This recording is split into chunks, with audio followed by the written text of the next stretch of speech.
Hi everyone, this is Professor Philip Travis, and this is our final week for History 360, Military History here at EOU.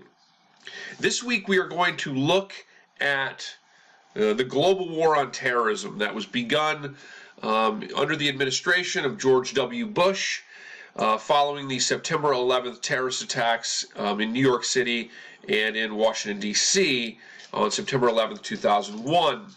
And the global war on terrorism is typically associated with the war in Afghanistan and the war in Iraq, although it is a much more broadly applied use of military power by the United States. So we will be reading Ways of War, which discusses the Bush Doctrine as well as the Obama Doctrine. We'll be doing a little comparing and contrasting how Bush's foreign policy in the war on terrorism differed from Obama's foreign policy in the war on terrorism.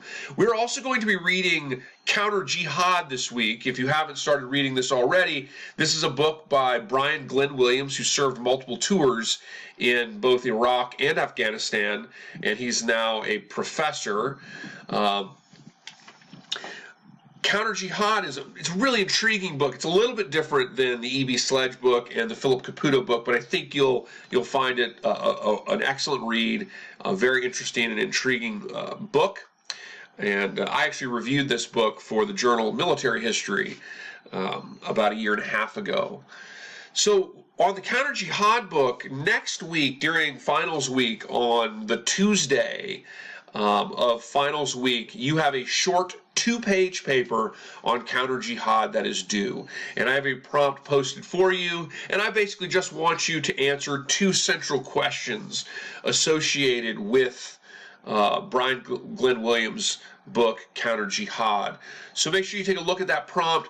The same sort of formatting requirements as we did on the Sledge and Caputo book still are in place. I want Chicago-style footnotes, even though you're really only going to be citing the Counter Jihad book. That's all that's necessary, unless you really feel like you have to pull a primary source out to add to your paper. But I do want Chicago-style footnotes on this. You still want this to be, written in the standard style with an introductory paragraph that kind of proposes the question that you're answering and how you're going to answer it, a body section that defends and answers the question using the text we're reading, and then a concise conclusion paragraph. It should be 2 full pages of text, so not including spacings for the title or your name or anything like that. So it should be 2 full pages of text. You can go over by half a page. Do not go under the paper length for this. Let's see here. What else do I want to say on this? Make sure you try your best to avoid using any personal pronouns, I, you, us, those kind of words. Try to stay in the third person.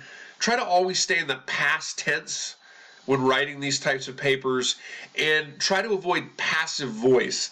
Passive voice is language like would have been, has been, have been, and it's just unnecessarily wordy. And so you can always typically find ways to reword sentences so that they're more direct. And so try to be as direct as you can, write short, succinct sentences that get right to the point.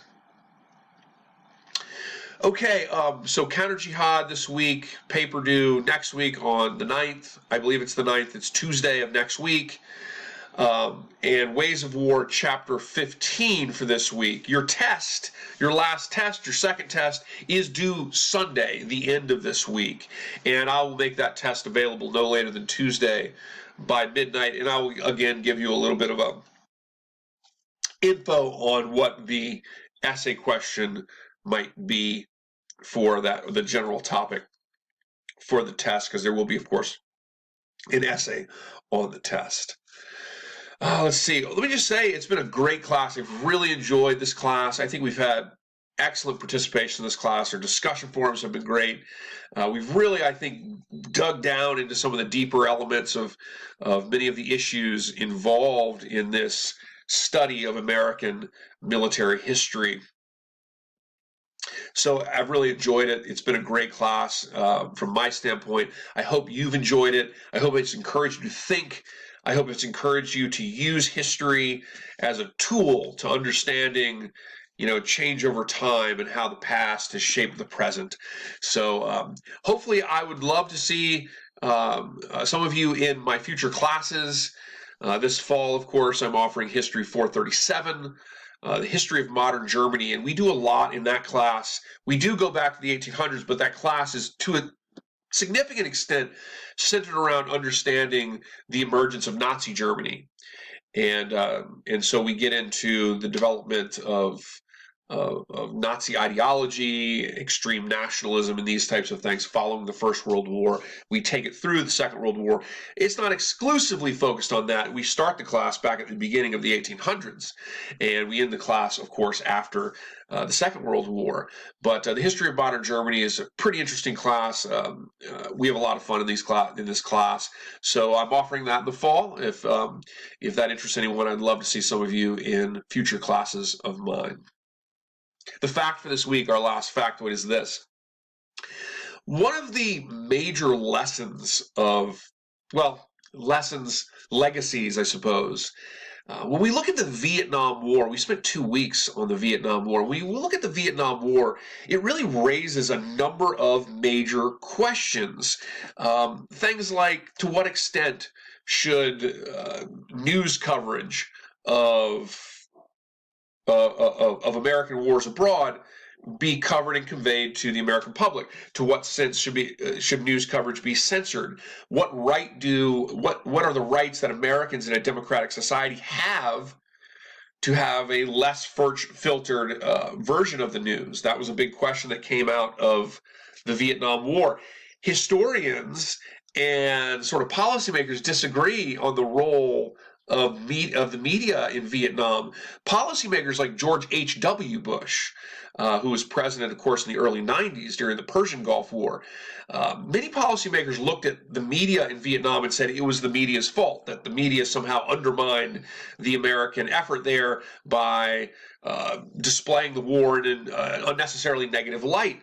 However, historical scholars like Chester Pack, for example, from the University of Ohio in Athens have written and studied this and said, in fact, the reality is that news journalists during the Vietnam War presented the war largely as it was, and actually, at least until the very later stages of the war, there were very few live broadcasts, and news journalists had very short spots that they could kind of put the information in. And by and large, news reports from the Vietnam War were really presenting a rather fair picture of what was happening in the Vietnam War. And so some scholars like Chester Pack have argued that, in fact, the blaming of the media is kind of passing responsibility off to them, when in fact the responsibility was on the United States and the United States' inability to create a policy that was able to win hearts and minds, that was able to create a stable and strong government in South Vietnam, and instead engaged in a brutal guerrilla war that appeared very ugly when it was covered by journalists. And so there's a debate. Anyway, that wasn't the factoid. But my point, though, is that there's a lot of big questions that come out of Vietnam. One of the biggest questions, and this is the factoid, is the role of Congress in declaring war. The Vietnam War was an undeclared war. The United States, I should say, has not declared a war formally through Congress since the Second World War. Every conflict that the United States has been involved in since the Second World War has been waged through a sort of resolution of Congress, and the Vietnam War is particularly significant in this. The Gulf of Tonkin Resolution gave the President of the United States the right to use force as the executive saw fit in fighting communism in Southeast Asia. And the consequences of that were that the war continued to escalate and expand, both in terms of the invasion of Cambodia, operations in Laos, bombing of North Vietnam, the amount of troops stationed there. And Congress really had very little ability to control the parameters of the war. To a significant extent, that was because Congress had not formally declared war, but instead provided a loose resolution. And those loose resolutions have really become the model for how the United States wages war in the latter 20th and into the 21st century. And the factoid is that the global war on terrorism is based on something called the Authorization for Military Forces Act.